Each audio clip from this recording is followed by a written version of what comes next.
Hello, I'm Mari Perron, and I thought I'd better come on quick and share some of the more specifics that I left out as I did my first invitation to the Way of Mirari, the Way of the Marys.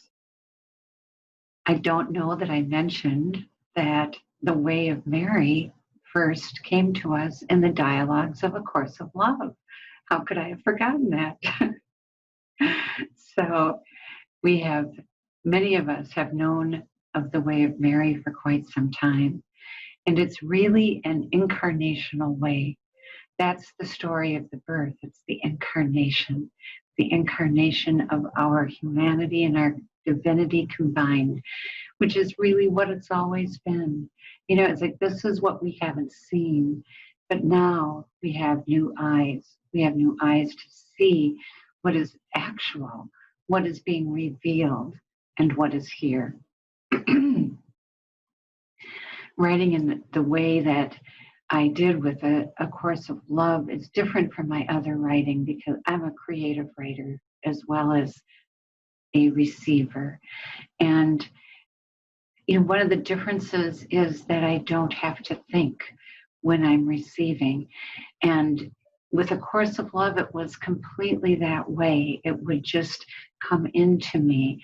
And I had a relationship with Jesus. And this was the way it was conveyed, like from within. And this is the way our holy words come to us, from within us. Now, the Way of Mary is a little different. Mary wanted us to have a dialogue. And another thing I might not have mentioned in the first video is that we are speaking of Mary of Nazareth, the mother of Jesus. And there are so many Marys and such incredible interest in them now that I thought I'd better come back on and be clear about that. I think something happens to us when we know we are in the presence of a Holy One, which we can know with each other too. But when we know that we're with a Holy One from beyond time, there's that sense of wonder that is Mirari. And so this wonder of being with Holy Mary certainly did fill me as I received Mirari, the Way of the Marys, for all of us.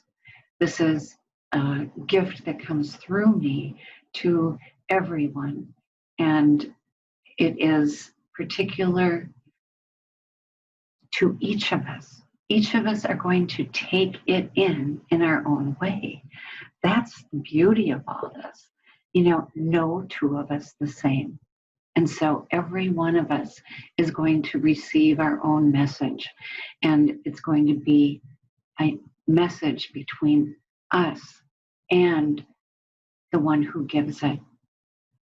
And the funny thing about having my life revealed in this dialogue with Mary is that she, I think, in a way, has me be like a representative of the kinds of feelings that many of us will have as we heal into wholeness, which is what this is about. It's not only about the incarnation that is the human and divine coming together, but it's also about this male and female coming together, or the feminine and the masculine is a better way to say it, because we have had,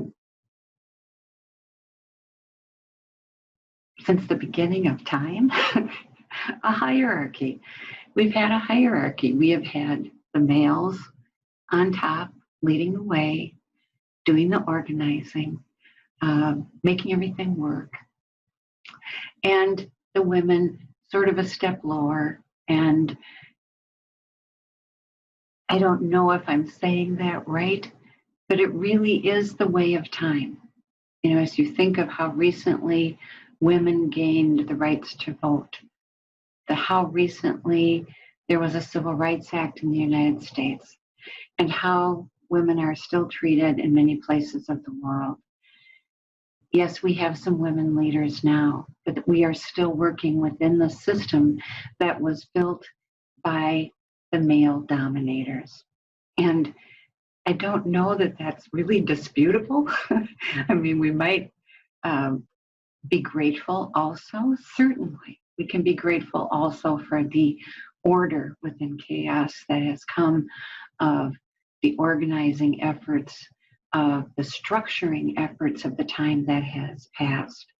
But it has passed. This is almost precisely what is leading us. It's why A Course of Love begins to talk of the end of learning. This is what we've done since the beginning of time.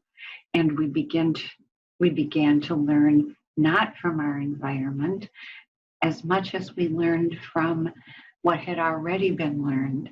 And so there's been this repetitiveness of, she says, time is a continuum.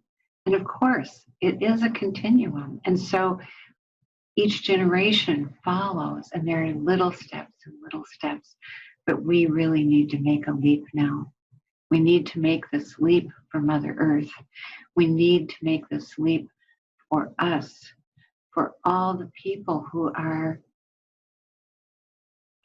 unseen, disregarded. Mother Mary comes with regard. She comes with such loving kindness. She comes with such welcome to each one to bring us to a place where we can have that, the little thing, like for me, or it seems like a little thing, confidence. How do you gain confidence in a world where maybe you have been overrun by the male dominance or the organization or the systems that we need to fit into in order to move ahead by these little steps? And I know they've been mighty for women, and yet it still is a male-dominated culture. And our governments are not leading with love. Even some of the churches and the spiritual organizations are not leading with love.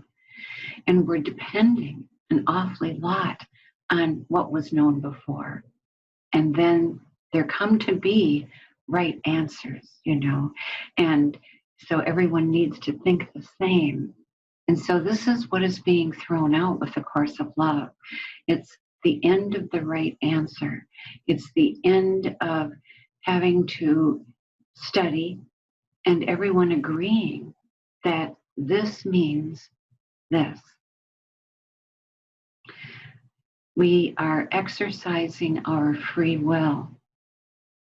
We are exercising our choice in A Course of Love. We are exercising our beings, our own beings, in this divine relationship and in this divine movement, which is a movement to both dialogue and creation of the new. So it's an embodying and it is a speaking. It is a bringing it out. Creation is what we make, it's what we have to give. And putting our life's blood into it, putting our whole heart and soul into something that we would like to give to the world, to help the world evolve into this new time that feels so very close, but is kind of precarious in a way. We can feel that too, that as many, many times seem poised to bring great change, they brought small change.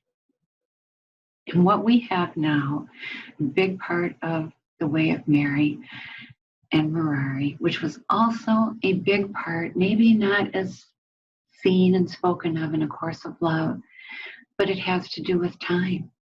And so what we're talking about is a new time.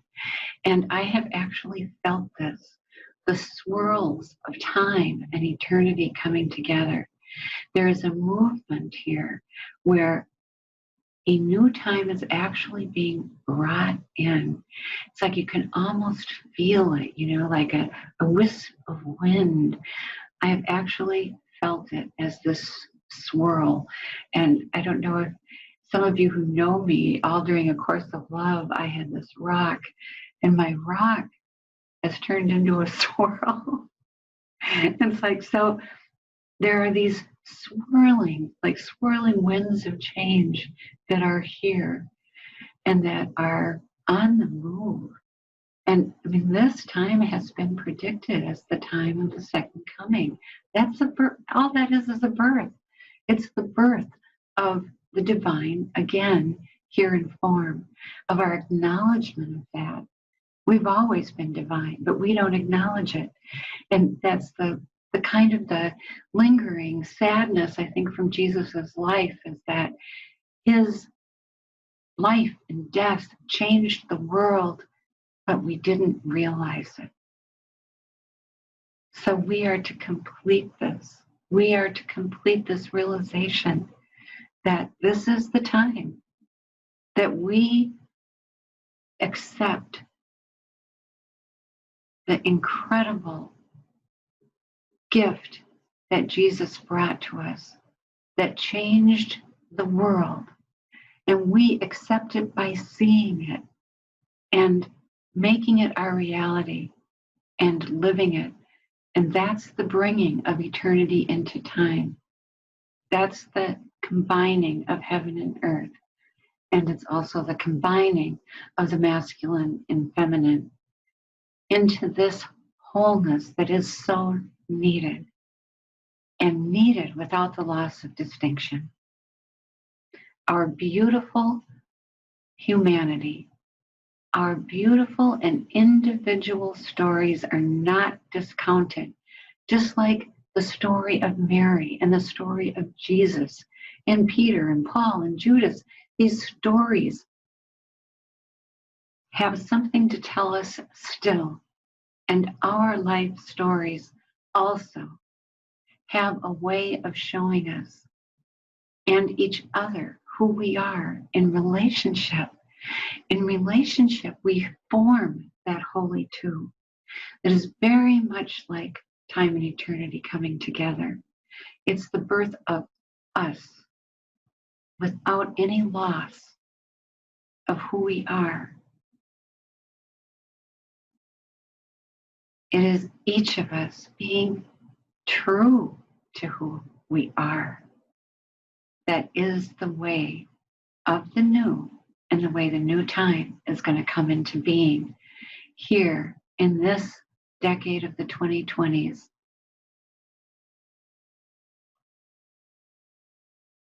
Can't be more inspirational than that, or at least I can't. I can't be more inspirational than that. This is an invitation to be part of this incredible time that is here and that begins to live in us as we see it and make it our reality. Thank you so much for listening a second time.